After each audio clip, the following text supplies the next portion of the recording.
Before we get started, I'd like Cliff Gravier to tell us, anybody who's online, how they can communicate to us with questions or whatever.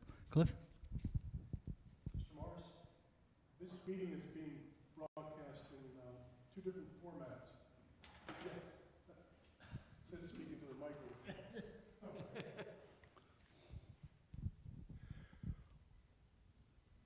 This meeting is being broadcast in two different formats.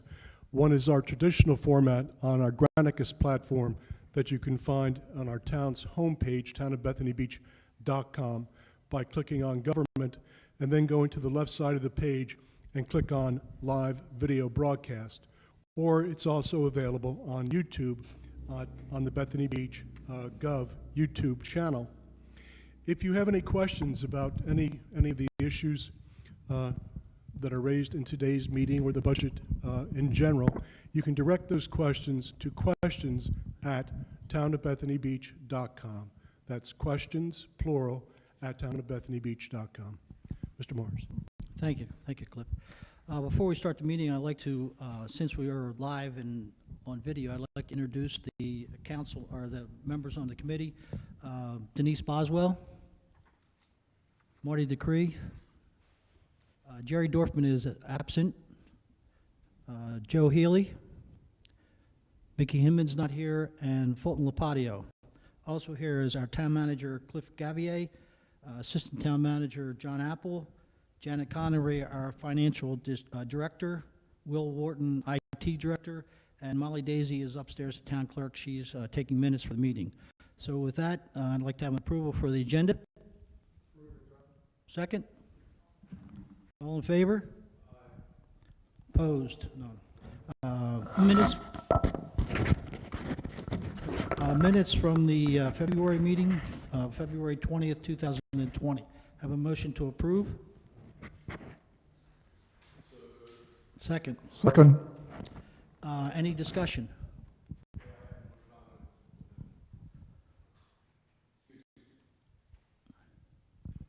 Just wanted to add one comment. At the very end, I made some comments last year. Mr. Healy added that his concerns about reserve funds. We are currently collecting $246K in debt retirement, but we'll finish in roughly, now it's, last year it was 5.5, now it's 4.5. Then we can use these funds to replace reserve funds. Thank you. Any other changes anybody wants to make? With the changes, do I have an, well, I guess we can vote on it. All in favor? Any opposed? With that, we can turn to discussion of the fiscal year 2022 budget to Janet Connery. Cliff? Sure. One thing that we did in the development of this year's budget, and we had a discussion, an in-depth discussion on the best way to proceed. One of the paths would have been to work to try to estimate losses in revenue, increased cost. And we decided that we wouldn't do that. We would just work from we'll call a baseline of where we would normally be if it was not for COVID. And I think at the end of the day, when we were done with the discussion, we thought that would be the best thing to do to easily see what our increases and our losses might be. So that's why the budget is prepared that way. Okay, thank you. Janet, do you have anything to say about 2021?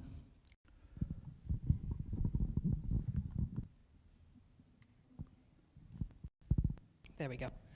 Yes. So, since this committee has not met for over a year due to the COVID-19 pandemic, we would have usually have met in July, October, and in January. Instead, the committee's been receiving regular monthly updates on finances, and more detailed reports were provided in October and January, which replaced those meetings. But since we did not hold those meetings, I'm going to cover more than I usually would at this February meeting so that some of these particulars are read into the minutes and available to the public without having to search for them.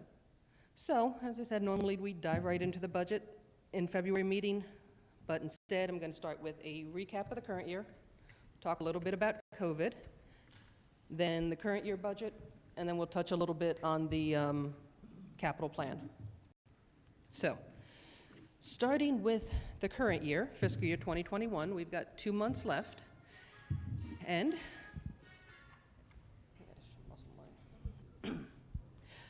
okay, at the end of January, general fund revenues were 9% lower than the prior year because of the pandemic. But we are projecting that revenue will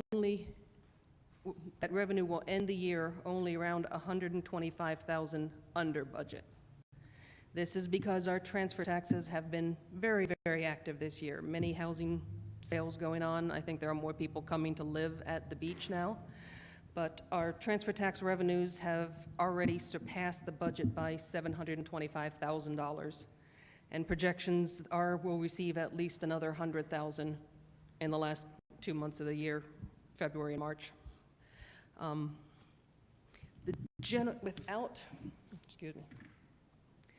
The general fund revenue shortfall would have been much, much larger without those transfer tax revenues, which really have had their best year since 2006, and maybe our best year since we've started collecting transfer taxes. We're just about tied with a $1.5 million year we had in 2006. So those revenues have been amazing. Rental taxes, on the other hand, are projected to end the year around $160,000 under budget. That's 9% less than rental taxes last year. The hotel saw some deeper revenue cuts from the pandemic, resulting in about 14% less rental tax from the hotel. Parking revenues, of course, have been another large reduction this year. We're projecting to end around $680,000 under budget from the actions that the council needed to take, limiting parking availability to help control the pandemic. And investment incomes are projected to end the year $79,000 under budget, as CD earning rates fell sharply this year. So current year revenue, because of the transfer tax amounts, will only be ending the year around $125,000 under budget in revenue. On the operating budget side, general funds projected to end the year $580,000 under budget. So this is quite a favorable variance, only 125 under in budget, but 580 under in expenses. Most of those expenses savings come from direct actions taken by council during the pandemic, such as canceling the bandstand performances and other events for public safety. We delayed the start of most of our seasonal hiring until the beach was open to the public. And we did not operate our trolleys this past year for obvious reasons. We also received assistance from the federal and state government. The Coronavirus Aid, Relief, and Economic Securities Act, that's CARES, is federal funds that came through the state and county to us. The town received $167,247 in assistance, and third and final payment has already hit our bank, so we've received these funds. This was $52,950 in wages for seasonal workers hired to enforce regulations, social distancing, mask ordinances, and such. $32,161 in sick leave paid to seasonal workers who tested positive for COVID-19 so that they could take the time off and not spread the virus to others. We also were reimbursed for $54,141 in supplies such as masks, gloves, disinfectants, signs, and remote meeting software. Another $18,590 in services such as regular disinfection of the comfort station, and $9,405 in equipment, mainly so for employees who were working remotely during the pandemic. So that's $167,000 in assistance from the state and federal government that helped us quite a bit through this pandemic. In the sanitation and water funds, Those revenues and expenses are projected to end the year very close to budget. The only real effect that the pandemic had on our sanitation and water funds was on interest earned on CDs. The water bills for use from October through March will be prepared in April, but are expected to generate between $500,000 and $550,000. So our sanitation and water funds are really unaffected by the pandemic, other than some decreased interest earnings. So I've got a lot to cover, so I'll just move on to the next and save questions for the end, if that's okay. Moving on to the year we're budgeting for, fiscal year 2022. As our town manager said, this budget assumes fairly normal operations. It's simply too early to know what's going to happen, so we're budgeting for where we hope the year will be. But the town manager and council will continue to adapt town services as the pandemic conditions change, regardless of what is budgeted. So we have a rather simple revenue budget this year. All we are doing is budgeting $10,561,000 in total. This is a decrease of $100,000 compared to the current year budget, and that is entirely in interest earnings, because the interest rates on certificate deposits dropped from about 1.6% to about a tenth of that rather quickly this year, and are projected that interest rates will stay low for at least the coming year.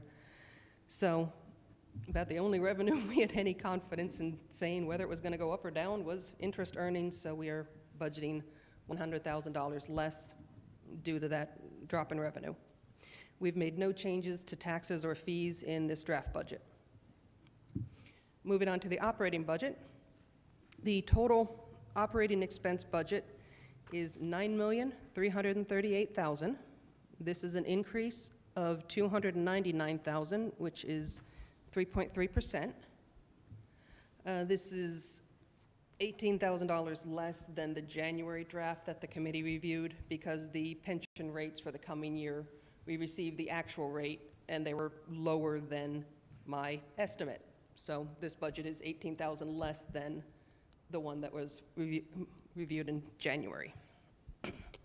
So the almost $300,000 in increase is, go over the couple main causes of that.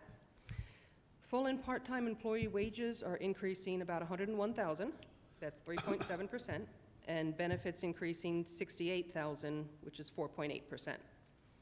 This is because we're adding one more position, full-time position in Public Works. We've revised the job duties of an administrative position after retirement, resulting in moving budget between departments and some savings because the replacement is a lower salary, of course, for somebody starting out. Our police officers have received raises to keep them competitive with surrounding police departments, which is always a concern. And the budget includes funding for 3% raises in April of 2021 if approved by town manager council. So, next part of the increase, seasonal wages are increasing $79,000, which is 7.3%, and those benefits are increasing $13,000, which is 9.8%.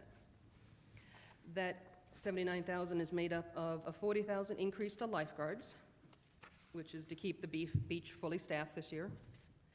A $17,000 increase to police seasonals to continue hiring, keep their force where it needs to be, and $15,000 increase in code enforcement employees to help with the enforcement of COVID restrictions.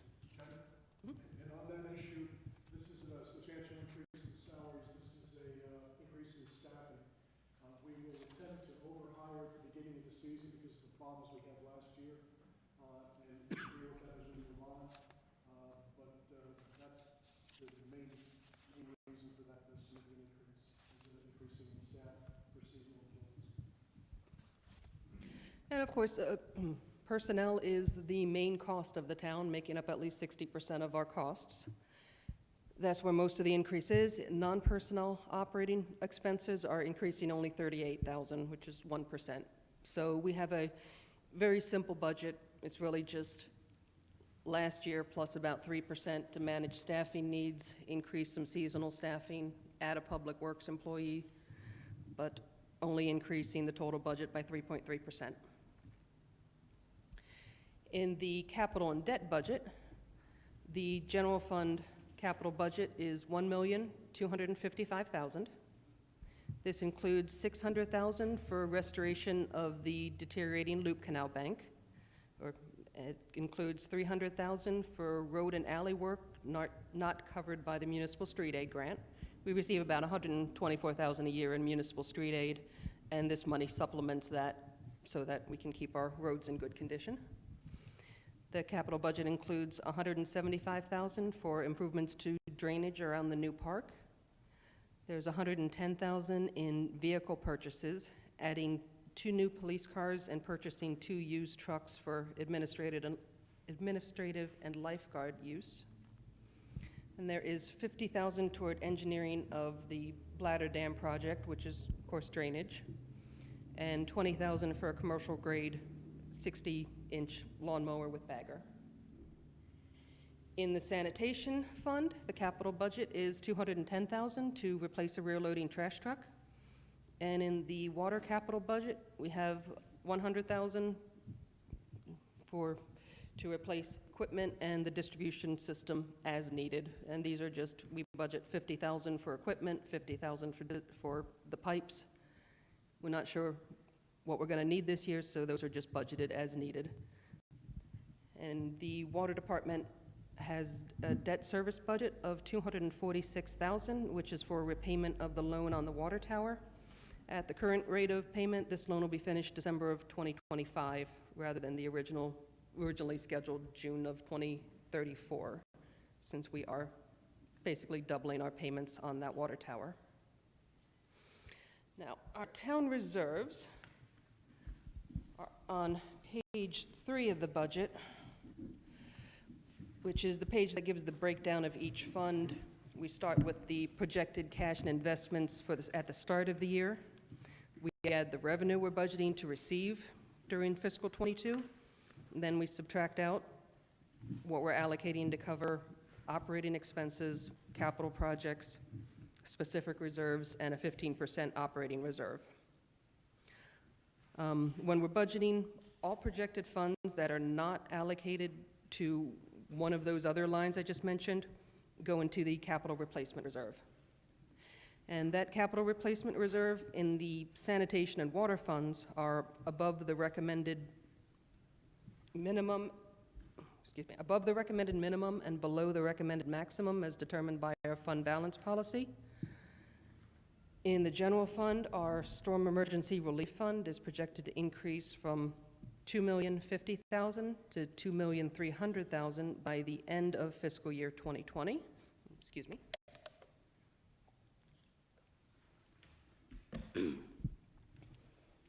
But we will need to discuss the capital replacement reserve in the general fund, which is $1,220,000 under the recommended minimum. Now, the recommended minimum, again, comes from our fund balance policy. It's just guidance for where we believe our capital reserves should be. Last year, when we budgeted for the current fiscal year, this capital replacement reserve in the general fund was $220,000 under the recommended minimum because of the purchase of the wetlands property on Route 26 in October of 2019. That purchase was made knowing our reserves would dip under the recommended minimum temporarily, but we're expected to return to over the recommended minimum from regular revenues in 2021. But we didn't exactly have regular revenues in 2021. We had a pandemic. So rather than this replacement reserve recovering to closer to the minimum recommendation, it instead enlarged to about $1.2 million under the recommended minimum. This is because of the purchase, the town took advantage of the opportunity to purchase that piece of land while it was available, and because there are several large capital projects that the town does not want to delay. But again, these are just recommended minimums from our fund balance policy to ensure we hold sufficient funds for replacement of currently owned assets. It's only recommendation, and it's acceptable for the reserve to fall under the recommended amount, especially to take advantage of limited time opportunities like the land and for unforeseen events like this pandemic. The reserve being under the recommended minimum only represents something that should be considered by council along with expectations for future years. And we'll get into that more in a couple minutes when we talk about the capital plan. But to continue for the 22 budget, since we are budgeting for a fairly typical year, we will see where the pandemic takes us, whether the state has more restrictions, less restrictions, when those are lifted. Either way, we are hoping that as vaccines become dispersed over the next few months, that we will have a fairly normal summer. But as the start of the summer season approaches, the town manager and council will adjust as needed to comply with state regulations and so on. Possible decisions they might make would include effects on general fund revenues, such as decisions made this past year, such as the parking revenues are budgeted at $2,516,000. That's 38% more than we collected this past year. Council decisions on parking revenues as the summer starts up may significantly reduce this revenue. We'll just need to see how things go. Same with rental taxes. They are budgeted at $1.7 million this year, which is 9% more than we expect to collect this current year. That target should be reached unless short-term rentals are restricted by the state again.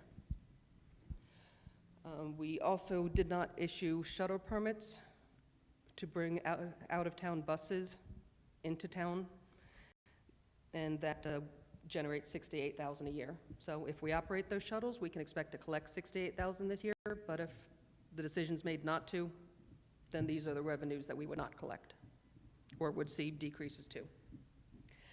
Same on the operating budget side, very similar to the current year.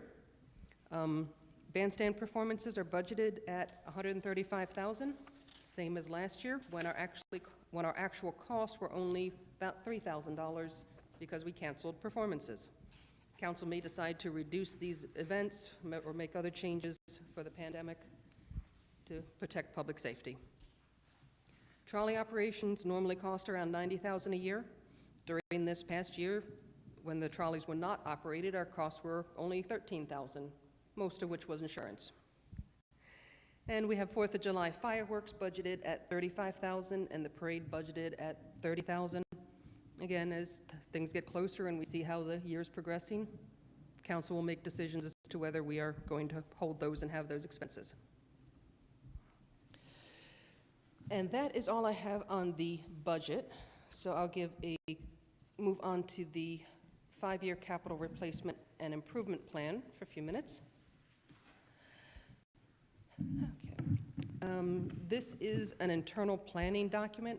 It's mainly used by town council and is not a part of our budget. We're just discussing it at the meeting, this meeting. Now, this plan is in three sections, with the summary first, more detail in the middle, and the third section lists all of our assets in even more detail. So the first couple pages of this are the summary. On page 2 is that summary of the general fund.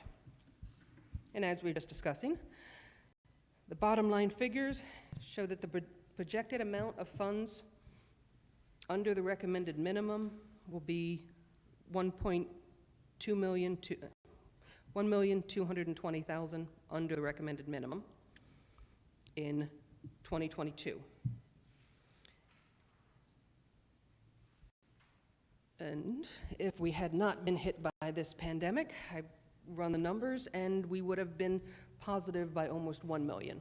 So if this pandemic had not hit and we had our typical revenues and the abundance of transfer tax we've received this year, instead of budgeting for a $1.2 million under recommended minimum, we would have had a 1 million over that recommended minimum. So That would certainly have made our bottom line look a whole lot better, but it's important to remember that this projection assumes that we only reach budgeted revenue amounts only, excuse me, when in most years we significantly surpass the budget. For the past 5 years, the general fund averaged $943,000 over budget in revenue. That's the past 5 years. For the past 10 years, it's averaged $726,000. It's obviously a lot of money that we typically come in over budget in general fund revenue. And that is, as the committee knows, we budget very conservatively for building permits and rent and transfer taxes in particular, because we just have no idea when our housing market may start to dry up and stop selling so actively.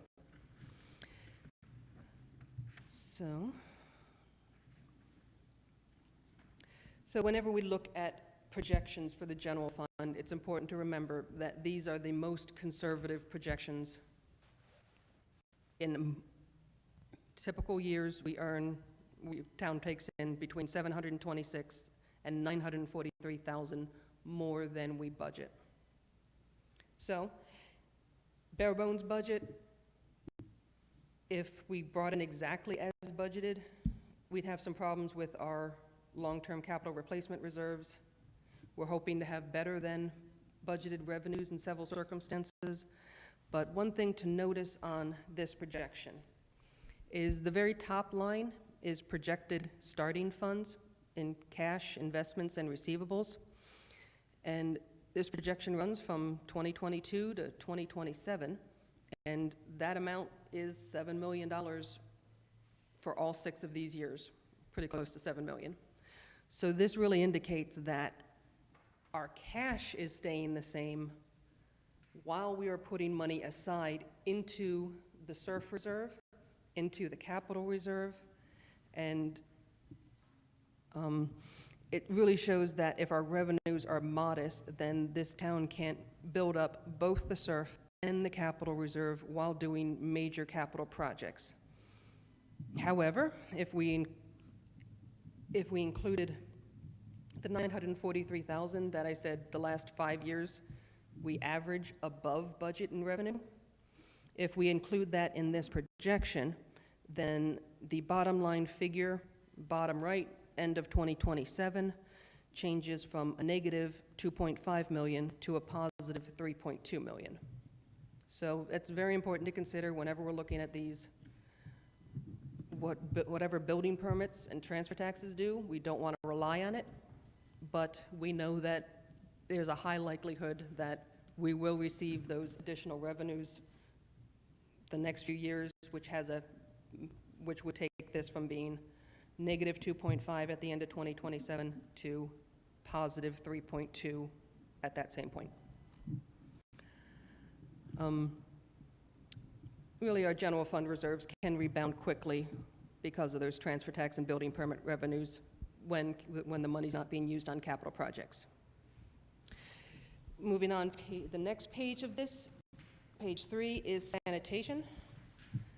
The bottom line here shows that reserves may dip below the recommended minimum by the end of 2023. Now, trash fees were last increased in fiscal year 2018 with the expectation that they'd be raised again after 5 years. If it weren't for the pandemic, we would probably be discussing a trash fee increase right now. Instead, we will be most likely discussing a trash fee increase next year. Again, we plan increases roughly every 5 years. We're right on, this is going to make us 6 years because we're delaying it for a year. Similar in the water fund, it's page 4. The projection shows the water fund with over $1 million more than the recommended minimum for the next 2 years, but then dropping off. Our last water fee increase was in fiscal year 2019, so 5 years would take us to fiscal year 2024, so we should expect to increase water fees the year after next. And that covers everything I wanted to cover. If you want to move on to questions. Questions from anybody else? I have a couple of statements.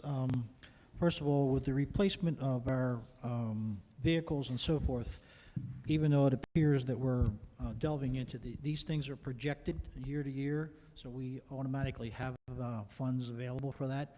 They're not additions that we weren't expecting. Secondly, I guess I have a question. The SURF fund and the reserve funds, could there be, and I'm asking the question probably of everybody, could there be a vote? I know automatically we put everything into the SURF fund and it's not supposed to be touched, but since that's a kind of an unknown and our reserves are a known factor, with a vote of the council, could we transfer or not put money into that fund this year and put it into reserves? With the Well, the supermajority affects the voting to spend the money. Okay. So, yes, in the terms of that SURF reserve, the council could change the amount of money going into it, but to take money out takes a supermajority of council. Okay, So, so, yes, so this year, if we've got money allocated for that, we could actually put it in a reserve if we had to by vote? Yes, we could. Okay, great. And the same next year, like if our revenues are not, Understanding, very I'm positive just, this because of, coming you know, the situation we're in, and obviously, we wouldn't do this under normal circumstances. yes. But with the COVID situation and the unknowns that are gonna happen for the rest of this year probably, maybe we need to do some things that are rather unusual, so. Well, with so many unknowns, I think we stay the course and reevaluate as the year progresses. Yeah, and just to reiterate, no tax fees are going to be increased, or no tax increases, and there are no fee increases that we anticipate this year, potentially next year, depending on what happens, so, okay. Any questions from anybody else? Joe? Joe. Mike. Excuse me. I very much agree with what was done here, trying to figure out what this budget should be, and I think that was a good job. The enterprise funds, I'll take issue with the fact that our operating expenses, you've excluded, I think, depreciation expense in there, and I think that should be included, but That's not a budget item. We have that in our financial statements, but not a budgeted item. all right. But it's an enterprise fund, it's a business fund, and in my mind, it should be included as an expense, the appreciation. When we discuss whether the fees are sufficient, then that's when we include depreciation in the conversation, really, but not as part of the budget document. But yes, when we go to discuss sanitation fees next year and water fees the year after that, if that's what we do, we will be looking at including the depreciation in the cost to figure out how much of an increase is appropriate. Yeah, and the other comment that you made, water fund, that'll be paid off that will be paid off in the year ending 3/31/26. So that's pretty good. And I'm hoping that those funds will be utilized in some other way. I don't know exactly how they would be titled or how those funds would be used, but that's almost $250,000 in funding that we have that would go away, and after the year ended in 26. And going into the year in 26, we'd only need about half of the 250. Yes, when we get to where we're about to pay off the water loan on the water tower, we will be looking at those revenues. What we have is $246,000 in sinking fund fees, Yeah. which are restricted. They can only be used for debt repayment in the water fund. So when we go to retire that debt, if we have no other debt at that time, the appropriate thing would be to end that sinking fund fee. We would be giving up that $246,000 in sinking fund fee revenue in the water fund, but in all likelihood, we might merge that into the water fees and increase the fees around the same time to try to balance out. let us continue building reserves in the water fund for pipe repairs as needed. But once that water tower is paid off, we can stop charging our citizens that sinking fund fee. We may end up raising other fees to keep our reserves in good shape, but yes. Yeah, my comment is assume payoff of the 246 in order to recover our reserves. If we would continue that, in order to recover our reserves for the tower, water towers, and other capital expenditures, we'd find some way to keep that, or some replacement for the 246 to keep that in the mix. As to the water fund, we had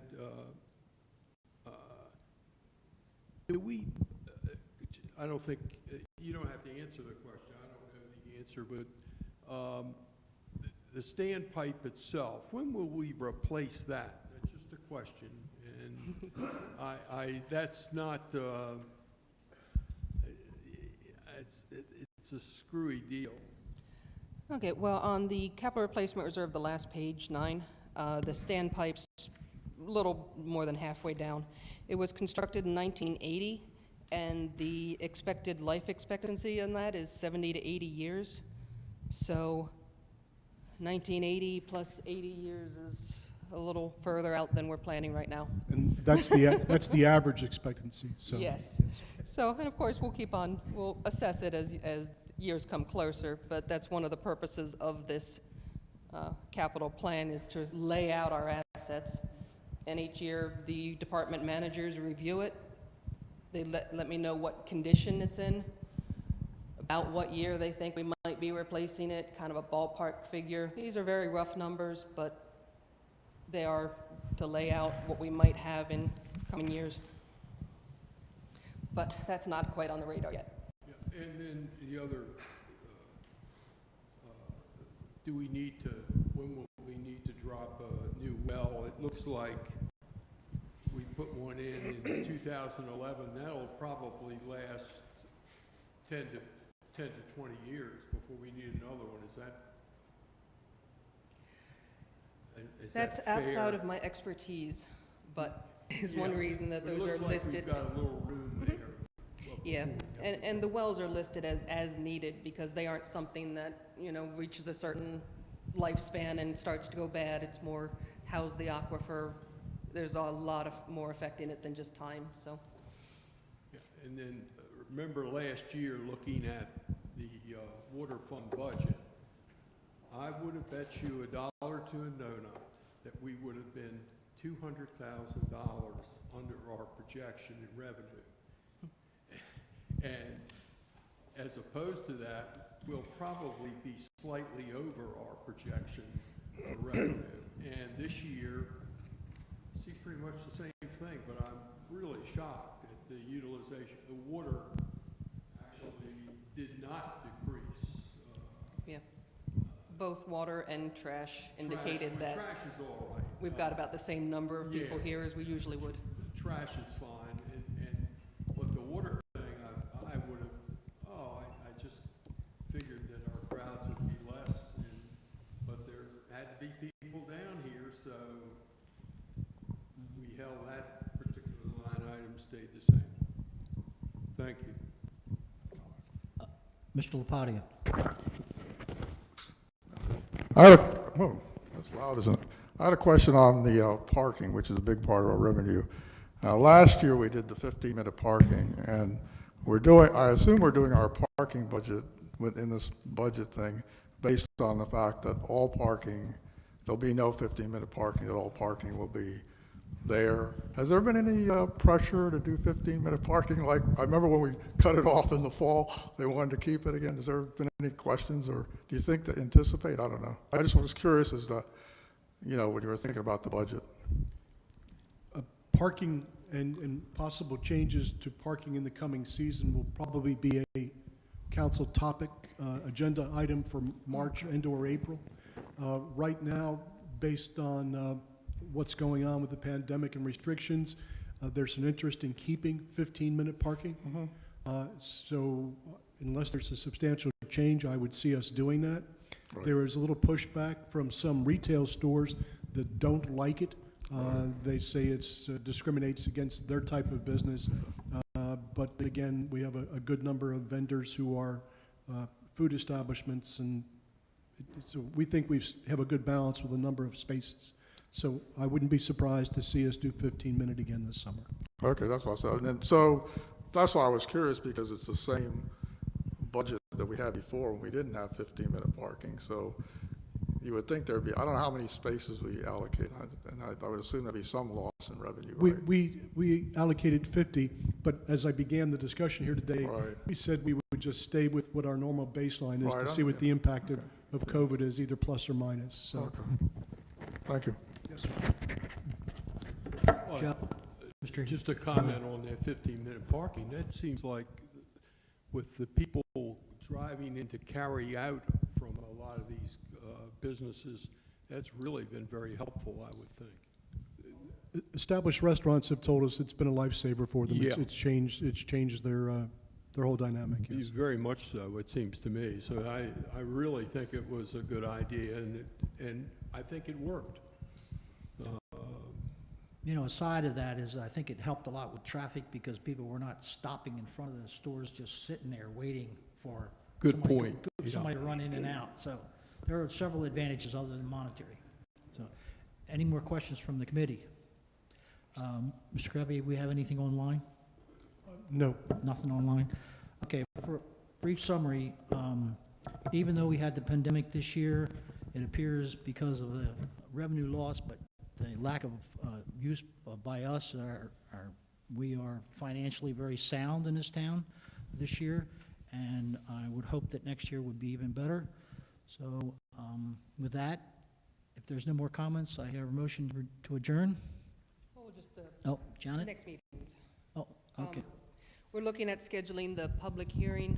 Typically, it would be held Monday, March 15th, which is the Monday before the town council meeting, with the town council voting on the budget on Friday, March 19th. That's the probable plan. We're still confirming that. Now, this committee generally schedules a meeting for in between the March public hearing and the council vote, just in case something comes up the last minute that needs the committee to weigh in on.